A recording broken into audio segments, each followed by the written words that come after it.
Hello friend, मैं आनंद राज।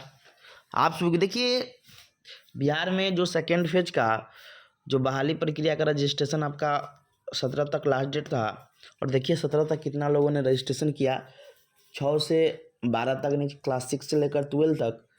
तो देखिए वही 6 लाख के लगभग में देखिए लिखा है दूसरे चरण की शिक्षक नियुक्ति में शुक्रवार शाम 7 बजे तक मध्य यानी 6 से 8 में माध्यमिक 9th-10th और उच्चतर माध्यमिक 11th-12th शिक्षक श्रेणी में कुल रजिस्ट्रेशन करने वाली की संख्या 6,66,000 थी।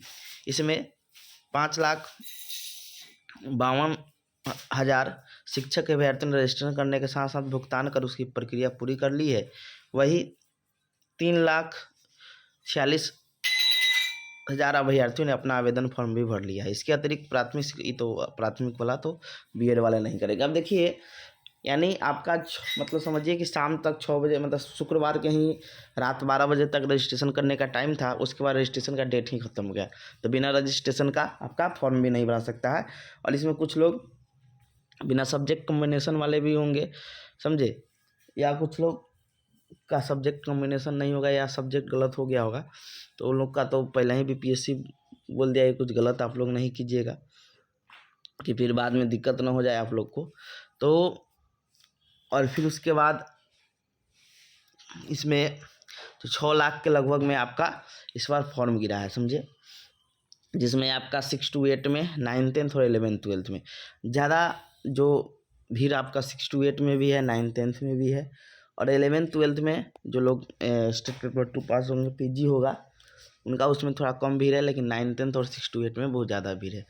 फिर भी 6 लाख के समथिंग में आपका फॉर्म गिरा है रजिस्ट्रेशन वही, क्योंकि रजिस्ट्रेशन अब तो डेट हमको नहीं लगता है बढ़ाया, क्योंकि 2 दिन बीपीएससी का साइट भी काम नहीं करेगा आपका जो कल ही से शाम से आपका नहीं काम कर रहा होगा।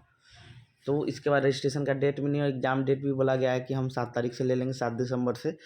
तो रजिस्ट्रेशन का दोबारा डेट भी नहीं मिलेगा। और लास्ट डेट जो फॉर्म सबमिट का है वो 25 तारीख है, समझे। तो आपका 6 लाख के समथिंग में, समझे, क्योंकि शाम है तो 4-5 घंटा में आपका 15-20,000 30,000 फॉर्म गिरा, रजिस्ट्रेशन हुआ होगा, समझे। तो इतने लोगों का क्या है कि आपका फॉर्म गिरा हुआ है। रजिस्ट्रेशन किए तो फॉर्म भी इतने लोग भरेंगे क्योंकि नया रजिस्ट्रेशन होगा नहीं, समझे। तो वही 6 लाख के समथिंग में समझिए कि आपका फॉर्म गिरा है। तो कम नहीं है, 6 लाख भी बहुत ज़्यादा होता है, समझे।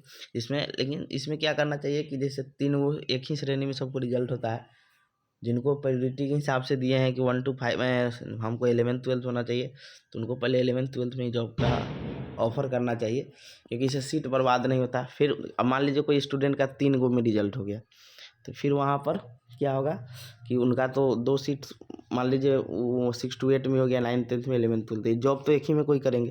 तो प्रायोरिटी के अनुसार रिजल्ट देते तो बहुत लोगों का इसमें चयन हो जाता। आप देखिए कैसे अब बीपीएससी ही जाने, सरकार ही जाने कैसे क्या करेगी, समझे। फिर भी प्रायोरिटी ली है कि आपको किस में मतलब पहला किस में होना चाहिए, तो उसी के हिसाब से फिर होगा, समझे। Thank you.